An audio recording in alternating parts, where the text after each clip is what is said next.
an easy target for those who would like to give Plato a bad name and hang him. Of course, this is not a new phenomenon. It began with his student, Aristotle, who used him for his own purposes. And Aristotle's interpretation has continued to this very day, most notably in its recency in a book by I.F. Stone.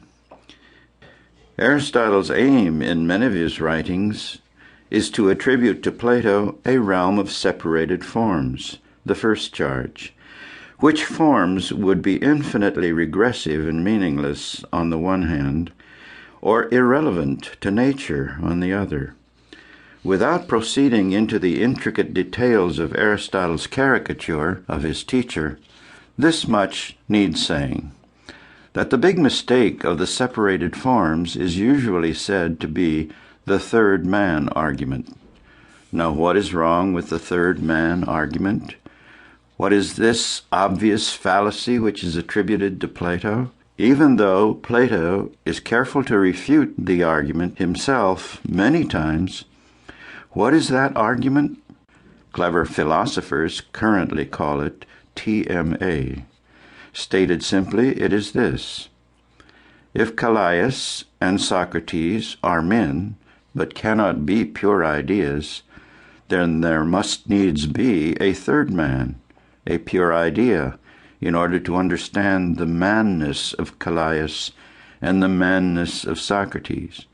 But if there is a third man, must there not also be a fourth man to understand the third, and a fifth, a sixth, ad infinitum? And if such is the case, we shall never know anything at all about manness, because we shall have committed an infinite regress, which can never yield any firm knowledge. Plato, as I have suggested, refutes this argument many times, and had himself warned against the fallacy of the infinite regress. Plato was no Platonist, even if his student Aristotle said so. Aristotle just gave him a bad name and tried to hang him. However, the former students who turn out to be worst enemies, like Aristotle, are not the only ones who might give one a bad name. There are also those who consider themselves devoted disciples and friends. In Plato's case, there were the Neoplatonists, who tried their level best to be discipuli, only to make a version of Platonism which Plato would not recognize, given an eon to contemplate. I am thinking of Plotinus and the Neoplatonists. Here, full-blown, is the Plato of the Aristotelian gossip, the detached forms, the myriad emanations, the ecstatic transcendental visions. Now, Plato was a great teller of tales, myths, and allegories, but there is not one of these that is not given a reasonable interpretation, a rational explanation, a meaningful application.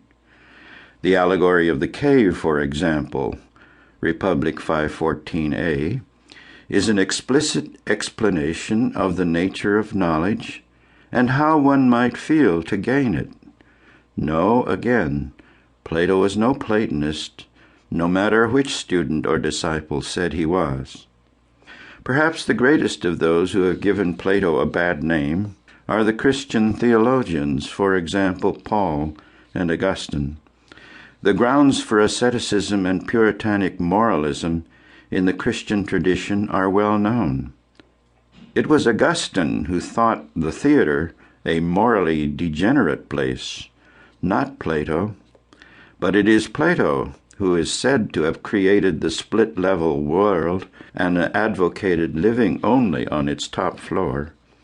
Such asceticism is not Plato.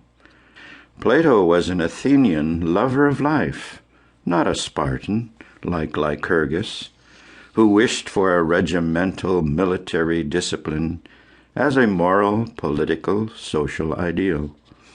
Paul said one should best remain single, as I am, not Plato. Again, Plato was not a Platonist.